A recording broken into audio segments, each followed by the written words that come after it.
చర్చలపై దాడులు ఆపాలి, పాస్టర్స్ పై దాడులు ఆపాలి. క్రైస్తవుల ఐక్యత, క్రైస్తవుల మత స్వేచ్ఛ, నా హక్కు, మత స్వేచ్ఛ, నా హక్కు. మతం మారితే కులం మారదు, మతం మారితే కులం మారదు, మతం మారితే కులం మారదు.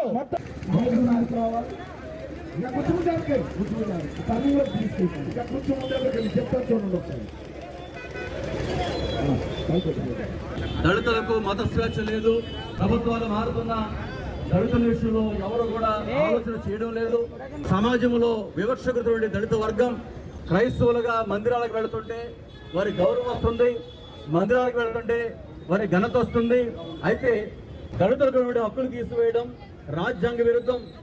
భారతదేశ పౌరులందరినీ సమాన దృష్టితో చూడాలని రాజ్యాంగం చెప్తుంటే రాజ్యాంగానికి విరుద్ధంగా 1950 సంవత్సరంలో రాష్ట్రపతి ఉత్తర్వులను ఆధారంగా చేసుకొని ఈరోజు ప్రభుత్వాలు, అధికారులు, సమాజం అంతా కూడా దళితులను వివక్షకు గురి చేస్తూ వారి మీద దాడులకు పాల్పడడానికి మేము తీవ్రంగా ఖండిస్తూ ఉన్నాం. ఈరోజు ప్రభుత్వానికి మేము నివేదన తెలియపరుస్తున్నాం. తప్పకుండా దీనిలో ఆలోచన చేయాలి, పునరాలోచన చేయాలి, పార్లమెంట్లో తీర్మానం చేయాలి. దళితులకు అందరికి వలె సమాన హక్కులు కల్పిస్తూ, రిజర్వేషన్ కల్పిస్తూ వారి హక్కులను, వారి మత స్వేచ్ఛను వారి సొంతంగా అనుభవించడానికి ఎటువంటి ఇబ్బంది కలగకుండా వారు అనుభవించిన అవకాశాన్ని వారు కూడా కలుగజేయాలి.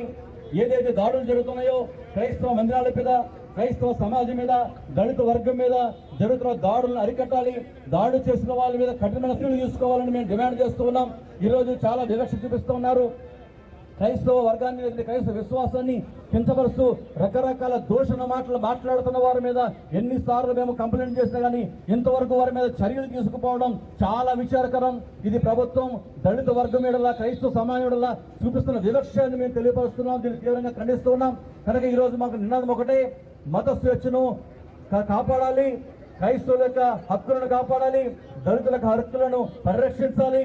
దళితులకి ఏదైతే హక్కులు రాజ్యాంగం కల్పించిందో ఆ హక్కులు అనుభవించడానికి సమాన ప్రాతినిధ్యాన్ని వారికి ఇవ్వాలని, మరి క్రైస్తవ విశ్వాసంలో ఉన్న దళితుల వివక్ష చూపించకుండా వారి హక్కులను కాలరాయకుండా వారికి సమాన హక్కులు ఇచ్చి వారిని ప్రోత్సహించాలని నేను కోరుతున్నాను.